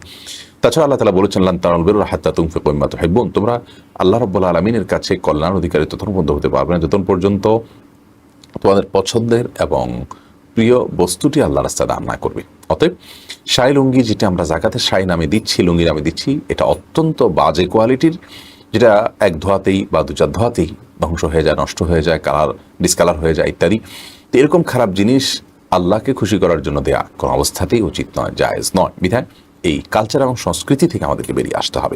এরপরে জিসান আপনি লিখেছেন, তারাবির নামাজ মহিলারা বাসায় জামাতে পুরুষ ইমামের পিছনে পড়তে পারবে কিনা? পারবে, কোনো অসুবিধা নেই। বাসায় যদি কোনো পুরুষ ইমাম ইমামতি করেন, তার পেছনে মহিলারা যথাযথ নিয়ম অনুযায়ী তারা যদি জামাতে সামিল হতে চান, পড়তে পারেন, কোনো অসুবিধা নেই। বিশেষ করে পুরুষ ইমামের পেছনে পুরুষ মুক্তাদি আছে, তার পেছনে মহিলারা আছেন, পর্দার সাথে আছেন, কোনো অসুবিধা নেই। আর যদি বাসার মাহরামদের মধ্যেই এটি হয়ে থাকে, তাহলে তার কোনো পর্দার বিষয় নাই। তারা তাদের মতো মহিলারা আলাদা কাতারে দাঁড়াবেন, পুরুষ আলাদা কাতারে দাঁড়াবেন, এভাবে তারা তারাবির জামাতে সামিল হতে পারেন, কোনো অসুবিধা নেই। এরপর মোহাম্মদ হাসান আপনি লিখেছেন, মোবাইল অ্যাপসের মাধ্যমে ইফতার ও সাহরির টাইম দেখে কি সাহরি ও ইফতার করা যাবে? কারণ অনেক সময় মসজিদে আজান দিলেই তবে ইফতার করা হয়, অথচ ইফতারের টাইম আর আজানের টাইমের সাথে মিল থাকে না। মোবাইল অ্যাপসের মাধ্যমে ইফতার এবং সাহরির যে টাইম, এই টাইম দেখে আপনি ইফতার এবং সাহরি করতে পারেন। মুশকিল হলো যে সব অ্যাপগুলোতে সঠিক তথ্য আছে কিনা এটি কিন্তু নিশ্চিত করে বলা কঠিন। এজন্য আপনাকে সেটা যাচাই করে নিতে হবে যে এই অ্যাপে দেওয়া তথ্য এবং যে টাইম আছে সেই টাইম শিডিউলটা ঠিক আছে কিনা। যদি ঠিক থাকে তাহলে সেটাকে আপনি ফলো করতে পারেন। সূর্য ডুবে গেছে এটি নিশ্চিত হওয়ার পর ইফতার করতে আর কোনো বাধা নেই, আজান দিতে দেরি হোক অথবা না হোক। অতএব যেই অ্যাপ দেখে আপনি ইফতার করবেন অথবা সাহরি মেনটেন করবেন, সেই অ্যাপের টাইমটা ঠিক আছে কিনা আপনি কয়েকদিন চেক করলেই আপনি নিশ্চিত হতে পারবেন, তারপর আপনি সেটার উপর নির্ভর করতে পারেন, কোনো অসুবিধা নেই। আনোয়ারি তাসলিমা আপনি লিখেছেন, কাজা রোজা না রাখতে পারলে এটা সমন্বয় করার অন্য কোনো পন্থা আছে কি? যেমন অন্য কোনো সময়ে যে নফল রোজা রেখেছি তা থেকে কেটে দেওয়া যাবে কিনা? না, এটার কোনো সুযোগ নেই। আমাদের যে নফল রোজাগুলো রেখে থাকি, অন্য সময় আমি নফল রোজা রেখেছি, অতএব সেগুলো থেকে আমার কাজা রোজাকে কেটে দিলাম না, এরকম কোনো অপশন নেই। প্রতিটি আমল নিয়তের উপর নির্ভর করে। ইন্নামাল আমালু বিন্নিয়াত, যেই সিয়ামটি, যে রোজাটি আপনি নফল হিসাবে রেখেছেন সেটা তো নফল হিসাবে পরিগণিত হয়ে গেছে, কাউন্ট হয়ে গেছে। আপনি ওইটা শেষ করার পর এখন নিয়ত চেঞ্জ করার কোনো সুযোগ নেই। আর আপনি যদি কোনোটাকে কাজা হিসাবে রাখতে হয় তাহলে সেটাকে কাজা হিসাবে নিয়ত করবেন, যেটা আমি আগামীকালকে রোজাটা রাখতে যাচ্ছি, এটা কাজা রাখতে যাচ্ছি, তাহলে সেক্ষেত্রে কাজা হিসাবে কাউন্ট হবে। অতএব একটা রেখে শেষ করে ফেলেছেন, পরবর্তীতে সেটা আপনি নিয়ত চেঞ্জ করে ফেলবেন, এরকম কোনো সুযোগ নেই। ধরুন আপনি দান করেছেন বিভিন্ন মানুষকে, এমনিতে দান করেছেন আপনার মন থেকে, ফরজ দানের বাইরে, এরপর আপনি হঠাৎ করে সেটাকে জাকাত থেকে কাউন্ট করা শুরু করলেন। একই কথা নামাজের ক্ষেত্রেও, এটা কোনো অবস্থাতেই জায়েজ হতে পারে না এবং এটা আপনার কাজা রোজারগুলো আদায়ের জন্য যথেষ্ট হতে পারে না। বিধায় এ বিষয়ে আমাদেরকে দায়িত্বশীল ভূমিকা পালন করতে হবে। এরপরে ভাই মিনহাজ আপনি লিখেছেন, রমাদানের আগমনে রমজান মাসকে কি স্বাগতম জানানো যাবে? আহলান সাহলান এসহে রমাদান, এই জাতীয় কোনো স্লোগান দিয়ে রমাদানকে বরণ করে নেওয়া যাবে কিনা? রমাদানকে বরণ করার মূল এবং আসল পদ্ধতি হলো রমাদানের জন্য সঠিকভাবে প্রস্তুতি এবং ভালোভাবে প্ল্যানিং করা। রমাদানে আমরা যেন ইবাদতবন্দি করতে পারি সেজন্য নিজেদেরকে যত রকমের উপযোগিতা আছে সেগুলো প্রস্তুত করে নেওয়া, এগুলো হলো রমাদানকে বরণ করার যথাযথ এবং সঠিক পদ্ধতি। আল্লাহর কাছে দোয়া করা যেন আমরা রমাদান পর্যন্ত হায়াত পাই, ইবাদতের তৌফিক যেন পাই, কোনো প্রতিবন্ধকতা যেন না হয়, এগুলোর জন্য আমরা দোয়া করবো। এটা হলো রমাদানকে আপনার বরণ করে নেওয়ার সঠিক পদ্ধতি। এর বাইরে আহলান সাহলান বলে রমাদানকে স্বাগতম জানানো, এটা যদি জাস্ট আপনার কোনো অঞ্চলের কালচার হয়, সেটাকে কেউ ইবাদত আমলের সাথে সংশ্লিষ্ট কিছুই মনে না করেন, জাস্ট ইমানই বা আমলের একটা আবহাওয়া যেন তৈরি হয় গোটা সমাজে, সেজন্য এরকম যদি কেউ করে থাকেন তাহলে সেটি হতে পারে। শর্ত হলো সেটাকে ইবাদত কেউ মনে করবে না, সেটাকে রমজানের কোনো আমল মনে করবে না, এটাকে সুন্নাহ দ্বারা সাব্যস্ত কোনো রমাদানকে ওয়েলকাম করার পদ্ধতি মনে করবেন না। এইভাবে তিনি করতে পারেন, কিন্তু এই বিষয়গুলো একটা পর্যায়ে আসলে মানুষ এগুলোকে আপনার ইবাদত এবং রমাদানের রুটিন আমল মনে করে ফেলে, এরকম একটা জটিলতা তৈরি হওয়ার আশঙ্কা থাকে। এই জন্য সে বিষয়ে সাবধান থাকা উচিত। এইচ.এম. হাসিবুল হাসান লিখেছেন, আমরা যে জুমার দিনে রাস্তায় জুমা নামাজ আদায় করি, আমাদের নামাজ হবে কিনা? যদি রাস্তায় আদায় করার ফলে মানুষের চলাচলে বিঘ্ন সৃষ্টি হয়, তাহলে সেটা করা উচিত না, অন্য মসজিদে নামাজ পড়তে হবে, আপনাকে এটা করা জায়েজ নয়। আর যদি এই রাস্তার বিকল্প রাস্তা থাকে, বিশেষ করে জুমার নামাজের সময় মুসলমানদের সমাজে রাস্তাঘাটে খুব বেশি মানুষ থাকে না, একটা রাস্তা মসজিদের পাশে, মসজিদের সবগুলো ফিল আপ হয়ে সে রাস্তায় কিছু মানুষ দাঁড়িয়েছে, কিন্তু রাস্তার উপর প্রান্ত খোলা আছে, সেদিক দিয়ে গাড়ি যাতায়াত করতে পারছে, মানুষ যেতে পারছে, আসতে পারছে, কারোর কোনো ক্ষতি হচ্ছে না, তাহলে সেক্ষেত্রে কোনো অসুবিধা নেই। আবু তাইব ইফতিয়ারি থেকে আপনি লিখেছেন, আমি একজন ছাত্র, আমি কিভাবে পড়ালেখায় মন বসাবো আর কিভাবে নিজের স্বপ্ন পূরণ করব, পরামর্শ দিলে উপকৃত হব। ভাই আবু তাইব, আপনি শিক্ষার্থী হিসেবে পড়ালেখা মন বসানোর জন্য আমি আপনাকে পরামর্শ দিব, স্মার্টফোনের যে সান্নিধ্য আছে এটা থেকে আপনি দূরে সরে যান। স্মার্টফোন থেকে যদি আপনি দূরে সরতে পারেন বা এটাকে কন্ট্রোল বা পরিপূর্ণ নিয়ন্ত্রণ করতে পারেন, আমার মনে হয় এই সময়ে পড়াশোনার প্রতি আপনি মনোযোগী হওয়ার একটা সুযোগ তৈরি হতে পারে। ভালো শিক্ষার্থীদের সাথে যোগাযোগ রাখা, তাদের সাথে উঠা বসা করা, যারা পড়াশোনা ছাড়া কিছুই বোঝে না, এটিও একটা সহায়ক ভূমিকা এবং মাধ্যম হতে পারে ইনশাআল্লাহ। তার এর পাশাপাশি একজন মুসলমান সবসময় সিরিয়াস থাকবেন প্রতিটি কাজে। আপনি যখন শিক্ষার্থী তখন আপনাকে ভালো করে পড়াশোনা করতে হবে, আপনার শিক্ষা জীবনটাকে আলোকিত করতে হবে, উজ্জ্বল করতে হবে, এবং সাফল্য গাথা যেন আপনার শিক্ষা জীবনে থাকে সে চেষ্টা আপনাকে করতে হবে, অর্থাৎ সিরিয়াসনেসের সাথে করতে হবে, কোনো ঢিলেঢালাভাবে কিছু করবেন না। ইন্নাল্লাহা ইউহিব্বু ইযা আমিলা আহাদুকুম আমালান আন ইউতকিনাহু, হাদিসে আসছে, নবী করিম সাল্লাল্লাহু আলাইহি ওয়াসাল্লাম বলেছেন, আল্লাহ তাআলা পছন্দ করেন, ভালোবাসেন বান্দা যেই কোনো কাজ করবে সে কাজটা যেন ইতকানের সাথে করে, দৃঢ়তার সাথে করে, সেটা খুবই সিরিয়াসনেসের সাথে করে, খুবই ভালোভাবে করে। অতএব আপনি যখন শিক্ষার্থী তখন আপনি খুব ভালোভাবে পড়লেন, আপনার সময় নিয়ে পড়লেন, এবং আপনি আপনার মনোযোগের সাথে পড়লেন, আন্তরিকতার সাথে পড়লেন, এটাকে আপনার জীবনের অন্যতম একটা গুরুত্বপূর্ণ মিশন হিসাবে নিলেন। এটা একটা সিঁড়ি মনে করলেন যে সিঁড়ির পরের সিঁড়িতে আপনি উঠলে দিনের কাজ, ইসলামের কাজ করতে পারবেন, আল্লাহর পথে চলতে পারবেন, মানুষের সেবা করতে পারবেন, অনেক সুযোগ আপনার তৈরি হবে ভালো কাজ করার, সেজন্য আপনি এই চেষ্টা করবেন। এই বিষয়গুলোকে যদি এইভাবে দেখেন তাহলে সেক্ষেত্রে ইনশাআল্লাহ একজন শিক্ষার্থী হিসাবে আপনি মনোযোগী হতে পারবেন বলে আমি মনে করি। সেই সাথে আল্লাহর কাছে দোয়াও করবেন যেন আল্লাহ রাব্বুল আলামিন আপনার পড়াশোনায় মনোযোগী হওয়ার তৌফিক দান করেন। এরপরে তাওহিদ ইসলাম আপনি লিখেছেন, জাকাতের টাকা দিয়ে কি এতিমখানা ইফতার বিতরণ করা যাবে? যদি যাদেরকে আপনি ইফতার দিচ্ছেন তারা যদি জাকাতের হকদার হয় তাহলে সেক্ষেত্রে তাদের ইফতারির আইটেমের অভাব আছে আপনি জানলে জাকাতের টাকা দিয়ে সেটা আপনি কিনে দিতে পারেন। তাহলে অনেকগুলো বিষয় এখানে আছে। প্রথম হলো তারা জাকাতের হকদার কিনা, দ্বিতীয়ত হলো ইফতারির যে আইটেমগুলো কিনে দিচ্ছেন এগুলো তাদের নিড আছে কিনা, অর্থাৎ এগুলোর অভাব আছে কিনা, তাহলে সেক্ষেত্রে আপনি তাদেরকে সেটা কিনে দিতে পারেন। এর চাইতে জরুরি কোনো প্রয়োজন যদি তাদের থেকে থাকে তাহলে সেটা পূরণ করার চেষ্টা আপনাকে করতে হবে। এই জন্য জাকাত আদায়ের ক্ষেত্রে সবচেয়ে উত্তম এবং নিরাপদ পন্থা হলো নগদ টাকা দিয়ে দেওয়া, যাতে করে গরিব মানুষ তার প্রয়োজনটা পূরণ করতে পারেন। এতিম বাচ্চার কোনটা বেশি প্রয়োজন, কোনটা বেশি নিড, সেটা যদি আপনি জানেন তাহলে সেক্ষেত্রে সেই নিডটা আপনি ফিল আপ করার চেষ্টা অবশ্যই করতে পারেন। সেই নিডটা ফিল আপ করলে ইনশাআল্লাহ বিইذনিল্লাহ আপনি আল্লাহ তাআলার কাছে আজর পাবেন অপুরন্ত। এরপরের প্রশ্ন হলো শাহাদাত হোসেন রাজীব, আপনি লিখেছেন দোয়া করবেন আমার জন্য, মহান আল্লাহ আমাকে যেন একজন নেককার বিবি দান করেন। ভাই শাহাদাত হোসেন রাজীব, আল্লাহ তাআলা আপনাকে একজন নেককার জীবন সঙ্গিনী দান করুক, আমরা দোয়া করি। এমডি খালেদ সাইফুল আপনি লিখেছেন খতম তারাবি পড়ানোর জন্য সর্বনিম্ন কত বয়স হতে হবে? দেখুন, এক্ষেত্রে ফোকাহে আহনাফের মত হলো প্রাপ্তবয়স্ক হতে হবে, যদিও অন্যান্য ফোকাহে একরাম ইমামতের জন্য প্রাপ্তবয়স্ক হওয়ার শর্ত দেন না। তার দলিল হিসেবে তারা সাহাবা একরামের অনেকগুলো ঘটনা পেশ করেন যে এমন অনেক শিশু সাহাবী ইমামতি করেছেন যারা প্রাপ্তবয়স্ক ছিলেন না।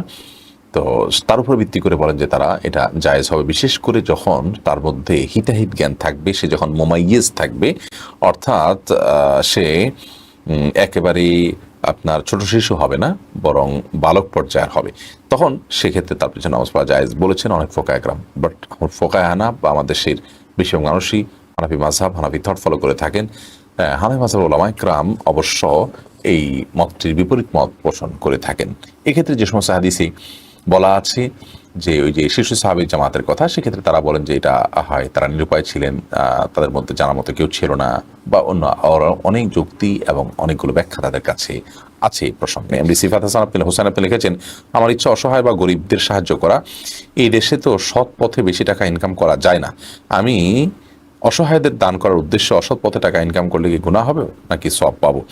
ভাই সিফাত হাসানের কারণে আপনি গুনাহগার হবেন, এই কারণে আপনি সওয়াব পাবেন না। কারণ হলো মানুষকে উপকার করার জন্য আপনি চেষ্টা করেন আপনার সাধ্য অনুপাতে।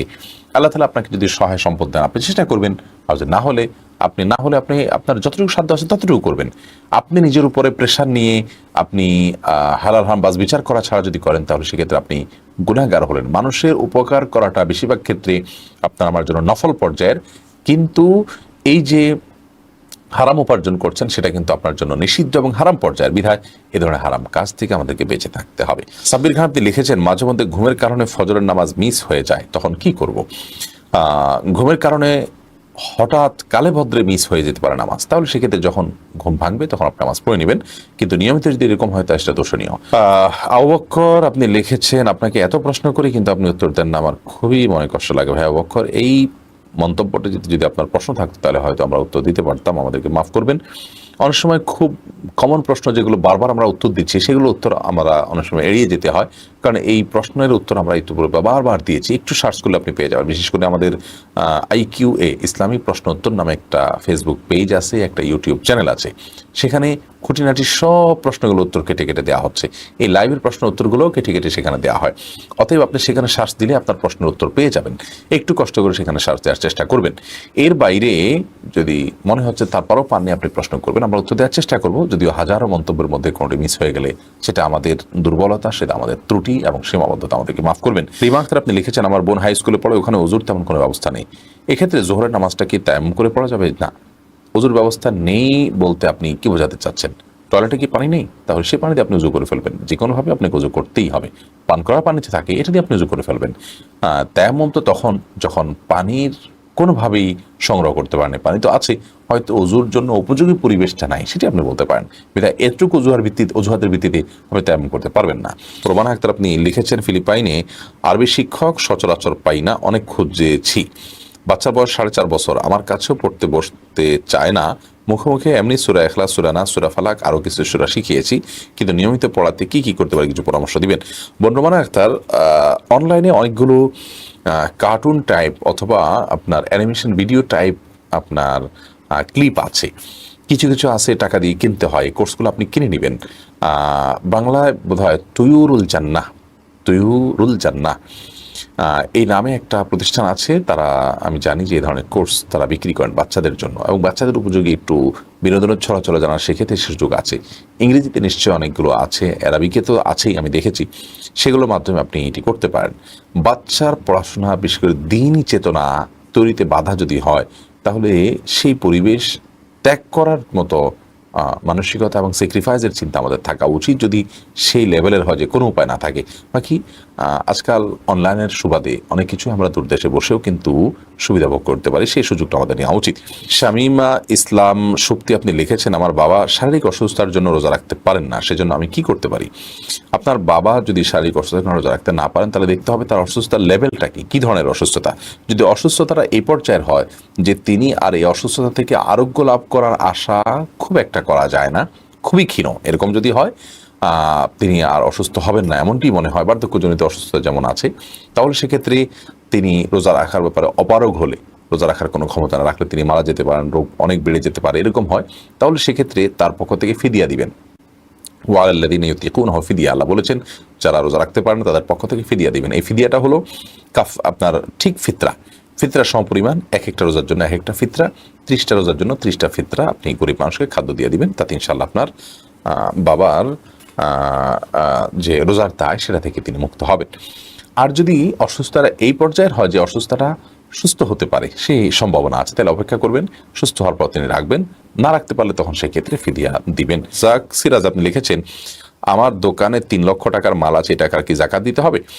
জি ভাই, এটাকে জাকাত দিতে হবে। বছরে একবার আপনি স্টক মিলাবেন, স্টক মিলিয়ে আপনি সেই স্টকের আপনার বিক্রয় মূল্য কি, এটার ভ্যালু কত আছে সেটা ধরে সেটার জাকাত আপনি হিসেব করে দিবেন। এরপরে নাজমুস সাদাত আপনি লিখেছেন, তারাবিতে কোরআন তাড়াতাড়ি পড়লে কি গুনাহ হবে?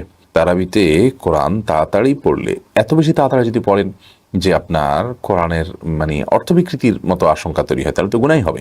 আর যদি অনেক বেশি তাড়াতাড়ি পড়েন কিন্তু বিকৃতির পর্যায়ে না যায়, তাহলে সেক্ষেত্রে সেটা সবের ঘাটতির কারণ হতে পারে। খুব ধীরস্থ স্থিরতার সাথে এবং স্বাভাবিক গতিতে পড়া উচিত।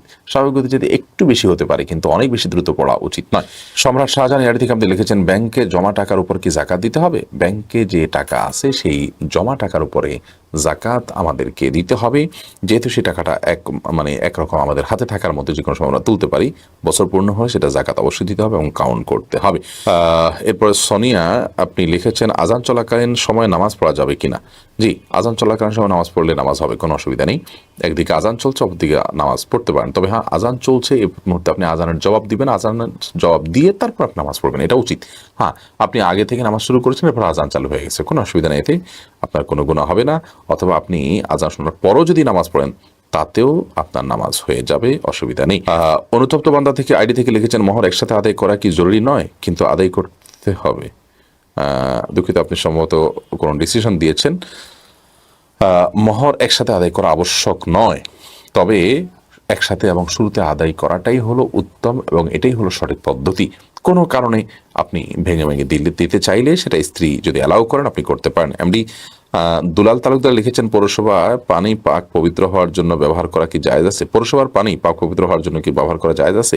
পৌরসভার পানি বলতে আমি বুঝতে পারিনি, এই পানিটা আপনি তো পৌরসভার পানি আপনি একজন নাগরিক হিসাবে সেই পানি আপনি কিনে নিচ্ছেন অথবা টাকা দিয়ে নিচ্ছেন বা কোনো সুবিধা আপনি পাচ্ছেন, সেই সব আপনি তো নিতেই পারেন। আর যদি অন্য কারোর পানি হয়, পানির মালিকটা কোনো প্রতিষ্ঠান কোনো ব্যক্তি হয়, তাদের অনুমতি ছাড়া আপনি এটা ব্যবহার করতে পারেন না।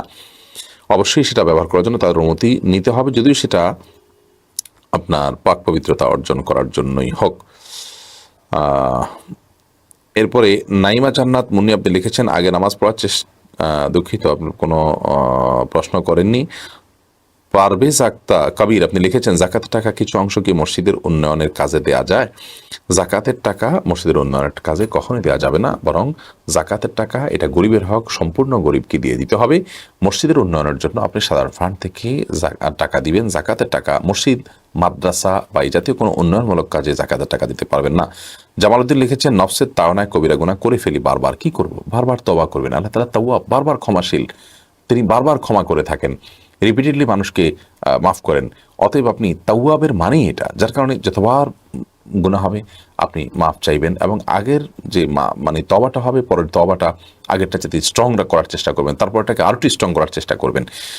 এরপরে নাইমুর রহমান লিখেছেন, কেবলা নিয়ে সন্দেহ হলে হুকুম কি? কেবলা নিয়ে সন্দেহ হলে আপনি চেষ্টা করবেন যে কোনটা কেবলাটা জানার, আশপাশের লোকদেরকে জিজ্ঞাসা করবেন। আজকাল কম্পাসের মাধ্যমে আপনি জানতে পারেন, সূর্যের অবস্থান দেখে নিরূপণ করতে পারেন।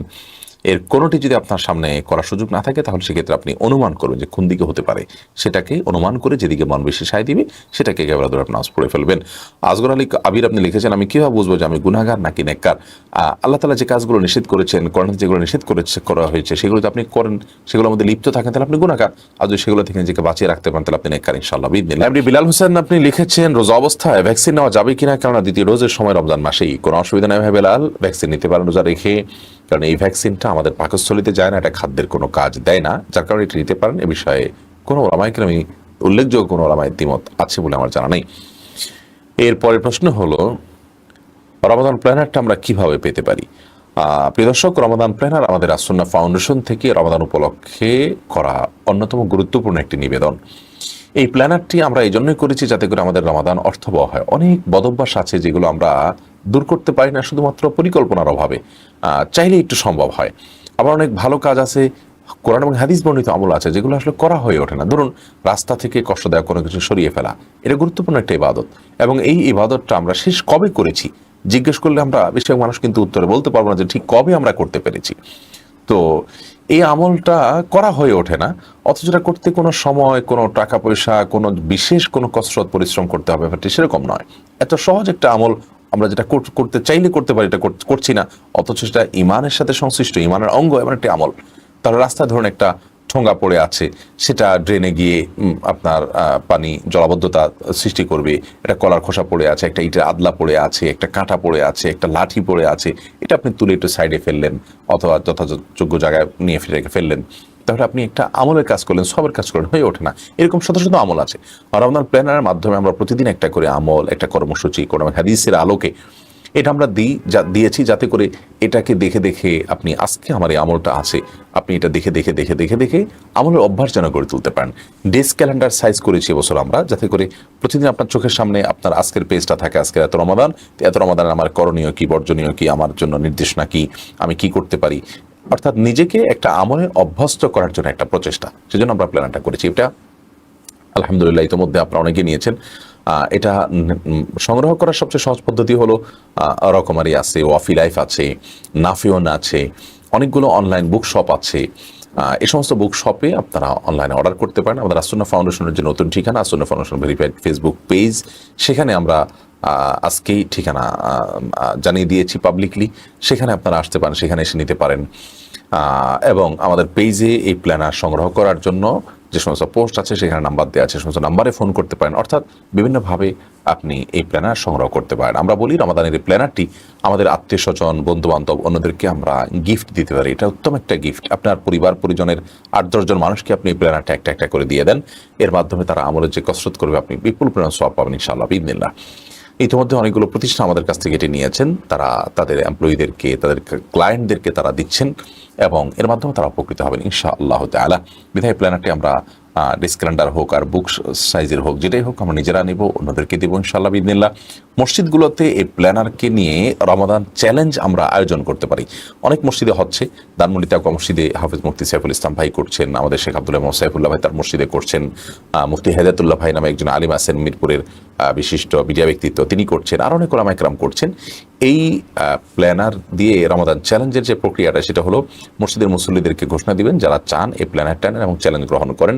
এই প্ল্যানারটাতে প্রতিদিনের যে পৃষ্ঠা আছে এটা পূরণ করবেন এবং মাস শেষে একটা সামারের পৃষ্ঠা আছে সেটা পূরণ করবেন যে আপনার এই মাসের অর্জন কি। সেগুলোকে মূল্যায়ন করার পর, ওই বইটা জমা দেওয়ার পর, সেটা থেকে মূল্যায়ন করার পর কিছু মানুষকে পুরস্কার দেওয়া হবে এবং এক্ষেত্রে ভালো কাজের প্রতিযোগিতা গ্রহণ করে, চ্যালেঞ্জ গ্রহণ করে আপনি এগিয়ে গেলেন ইনশাআল্লাহ তাআলা। আল্লাহ তাআলা আমাদের সকলকে আসন্ন রমাদানকে সফল, সার্থক, ফলপ্রসূ এবং প্রোডাক্টিভ রমাদান হিসাবে কাটানোর, অতিবাহিত করার তৌফিক দান করুন। ও ঈদ, কোরবানি সব পালন করে, এটা কতটুকু সঙ্গত? বোন তাসলিমা, এটিকে আমরা ভুল বলবো এবং এর মূল কারণ হলো যে পৃথিবীর সব ভূখণ্ডে, সব জায়গায় একই সঙ্গে রোজা রাখা, একই সঙ্গে আপনার ঈদ পালন করা, এটা কোনো দিনই সম্ভব নয়। আজকের বাস্তবতায় হয়তো কোথায় কখন চাঁদ উঠেছে, কোথায় না উঠেছে আমরা এটা জানতে পারছি। ইসলাম তো সর্বকালীন, সার্বজনীন, সব যুগে, সব সমাজের জন্য। অতএব নবী করিম সাল্লাল্লাহু আলাইহি সাল্লাম এর যুগে, তার পরবর্তীতে সাহাবীদের যুগে কিভাবে সিয়াম পালন হতো, নিশ্চয়ই প্রত্যেক ভূখণ্ডের মানুষ সেই ভূখণ্ডে চাঁদ দেখার উপর নির্ভর করে তারা আমল করতেন। বিধায় সে আমলটাই আমাদের করা উচিত। আমরা আজকাল তথ্য প্রযুক্তির কল্যাণে কিছু সুবিধা পেয়েছি, ঠিক আছে, কিন্তু এই সুবিধাটা যে চিরকাল থাকবে এমনটি আবশ্যক নয়। আর এর বাইরেও অনেকগুলো বিষয় আছে এখানে। নবী করিম সাল্লাল্লাহু আলাইহি ওয়াসাল্লাম অনেকগুলো হাদিস আছে, সেগুলো সামনের দিকে তাকালে, সেগুলো তাকালে আমরা বুঝতে পারি যে আমরা আমাদের ভূখণ্ডের ক্লাইমেট দেখে, আকাশ দেখে আমরা প্রতিটি ইবাদত বন্দেগী করব।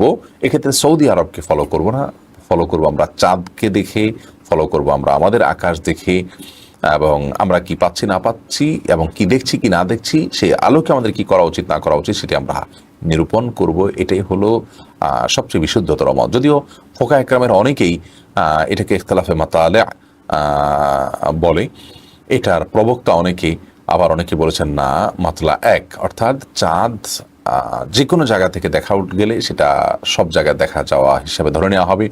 এটা অনেক ফোকা একরাম বলেছেন, উল্লেখযোগ্য অনেক ফোকা একরাম বলেছেন, কিন্তু এর বিপরীত মতটি হলো অধিকতর শক্তিশালী, যার কারণে যারা সৌদি আরবের সাথে মিল রেখে রোজা বা ঈদ রাখছেন আমাদের, তারা ভুল করছেন। এখানে সবচেয়ে বড় ভুলের জায়গাটা হলো, একটা আমল সমাজে সুপ্রতিষ্ঠিত আছে এবং সেটা কোরআন হাদিসের উপরে ভিত্তি করে, বেস করেই করা হচ্ছে, সে আমলটাকে আপনার ডিঙ্গিয়ে অন্য একটা আমল সেখানে করার মাধ্যমে এক ধরনের বিশৃঙ্খলা, এক ধরনের বিভেদ তৈরি করা হচ্ছে।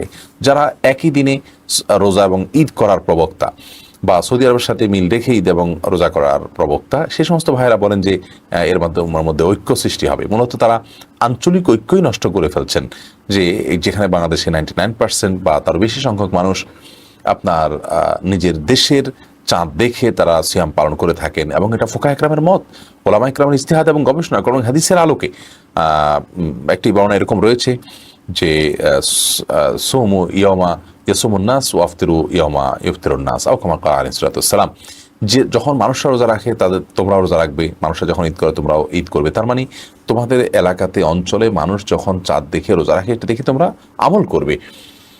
বিধায় এই বিষয়টাকে আমাদের আমলে নেওয়া উচিত এবং গুরুত্বের সাথে বিবেচনা করা উচিত। যারা এই কাজটি করছে তারা ভুল করছেন। খাদিজা বেগম আপনি লিখেছেন, মা বাবার পরিচর্যার জন্য নিজের ইবাদতে কোনো কমতি করা যাবে কি না।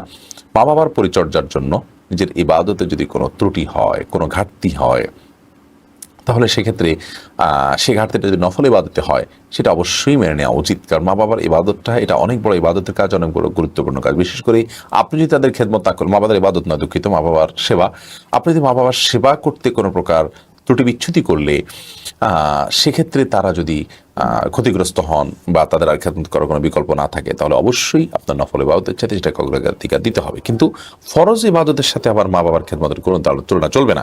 ফরজ ইবাদত আপনাকে অবশ্যই যথারীতি করতে হবে প্যারালালি মা বাবার খেদমতের পাশাপাশি।